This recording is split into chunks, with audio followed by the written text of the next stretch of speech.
एक समय की बात है, एक स्वर्गिक स्त्री एवा, जो कि मृत्यु और जीवन का फैसला करने वाली अधोलोक की न्यायाधीश थी। उसे एक युद्ध में घायल हुए सिपाही डेनियल ने बचा लिया। एवा ने उस सिपाही की जान बचाने वाले कर्ज को चुकाने के लिए स्वेच्छा से अपनी शक्तियां छोड़ दी और एक साधारण औरत बन गई। वो दिन भर खाना बनाती, बच्चों को संभालती और अपने पति डेनियल के लिए एक आदर्श पत्नी बन गई। उसे लगता था कि यही उसका सच्चा जीवन है और इसी में उसे खुशी मिलेगी। मगर सब कुछ तब बदल गया जब डेनियल की चचेरी बहन सोफिया विदेश से लौटी। डेनियल की सारी मोहब्बत अचानक सोफिया की तरफ चली गई, यहाँ तक कि वो अपनी बेटी एमिली को भी सोफिया के करीब लाने लगा। एवा को डेनियल के हर धोखे के साथ ऐसा महसूस होता जैसे उसके दिल से एक एक रिश्ता टूट रहा हो। आखिरकार जब आखिरी भावनात्मक डोरी भी टूट गई, ईवा ने अपनी पुरानी शक्ति को फिर से जगाया। उसने वर्षों से बंद पड़ी न्याय की कलम उठाई और अधोलोक का दरवाजा खोल दिया। 3 दिन बाद सारी आत्माएं, राक्षस और शक्तियां उसे लेने आने वाली थी। डेनियल को इन सब बातों की भनक तक नहीं लगी, पर पुरानी धनवान खानदानें जो कभी ईवा से डरती थीं, अब उसकी वापसी को महसूस करने लगी। इसी बीच एक हल्की सी हवा चली और डेनियल के हाथ से पकड़ा शराब का गिलास अचानक टूट गया। उसे नहीं पता था कि अब खुद अधोलोक का राजा लूसियन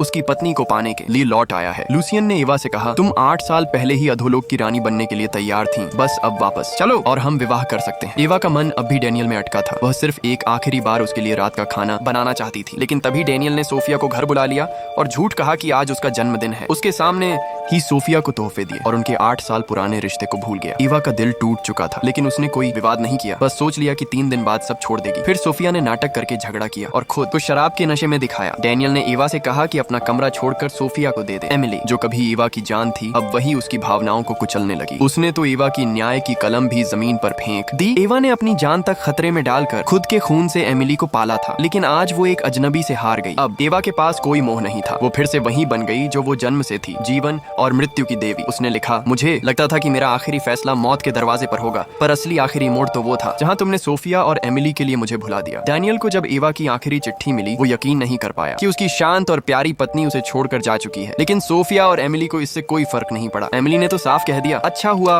वो चली गई। डेनियल को कुछ गड़बड़ लगी। वह दौड़ता हुआ एवा को रोकने निकला, लेकिन बहुत देर हो चुकी थी। सिर्फ दूर जाती एक लाल कपड़ों में महिला दिखी। अब वह एवा नहीं थी, वो थी मृत्यु की न्यायाधीश। क्या आप कभी अपने सच्चे रूप को दूसरों के लिए छुपा कर रखते हैं? अगर हाँ, तो क्या आप भी वक्त आने पर एवा की तरह फिर से खुद को पा सकेंगे? इस कहानी को अपने दोस्तों के साथ शेयर करें और जानें उनके अंदर कौन छिपा बैठा है।